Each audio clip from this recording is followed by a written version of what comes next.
Hello everybody! In this video we're going to talk about manipulating vectors. In particular, I want you to imagine a situation where I want to create the vector, like let's say it starts at 5, goes 6, 7, 8, up to 20, 21, then it skips 22 and ends with 23. So I'm going to show you a couple of different ways that we can do this today. So first thing we might want to try is we could say, okay, let's start by defining a vector v. And notice this is really just going from 5 to 23 and taking out 22. So let's start by defining v this way and focus on how can we remove this 22. So we can see if we do the length of v, that should be 19. And one thing that we can do is remember indexing. I can say v of 19. This gives me the last element. This gives me 23.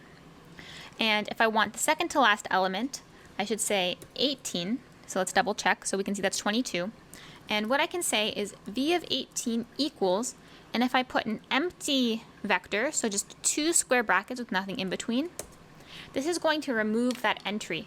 So you can see here we go 20, 21, skip 22, and have 23. So now instead of having length 19, v has length 18. So that's nice, but maybe not the best way of doing it, because notice we had to know what position 22 was in. We had to know, okay, 23 is 19th, so 22 is 18th. A way that's slightly easier, so let's do the same thing. I'm just going to say, let's define w to be going from 5 to 23 again. And there's a special keyword in MATLAB, it's called end. So if I do w of end, this is going to return the last element to me. So this is 23. And remember, we want to remove 21. And the way we're going to do that is we're going to say w of end minus 1. So what that does is it takes the last element, goes back one index, so we'll land at 22. And then to remove it, we do the same thing. We just say equals, and then place the empty vector. So this was able to give us the same thing. It's a little bit more elegant this way because we don't have to hard code a number. It doesn't depend on the length of the original vector. We can just say take the last element, go to the one before that, and I want to remove it. So this was one way of doing it, and the key here was that first we generated a list of numbers from 5 to 23 and we removed the one that we didn't want. Another way we could do this is just by never putting 22 there in the first place. And what I mean by that is we could say let's let z be equal to, so again we're starting at 5, and we want to go 21, skip 22, and then do 23. So let's go first from 5 to 21.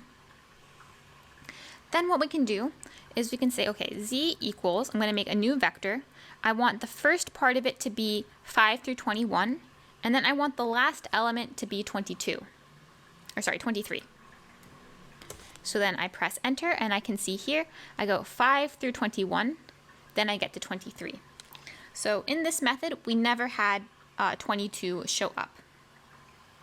Maybe one last thing I'll show. So this technique here of building vectors where kind of one entry is already a vector is very useful. So maybe I wanted to, let's say, what about a vector of numbers from 1 to 100 without 50? And the way we could do that is I could say, okay, go from 1 to 49, then skip 50, and go from 51 to 100. Oops, I said 52 instead of 51. Let's redo it.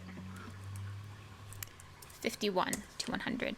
So we can see, okay, 1 goes up to, let's see, where does 50 show up? There's 49. There's no 50. Then we have 51, 52. So this gives us a length 99 vector. So just to recap, we talked about two different methods of manipulating vectors in this way. We talked about removing elements, and we talked about building vectors in a way where the undesired element never shows up. So thank you for watching, and I will see you in the next video.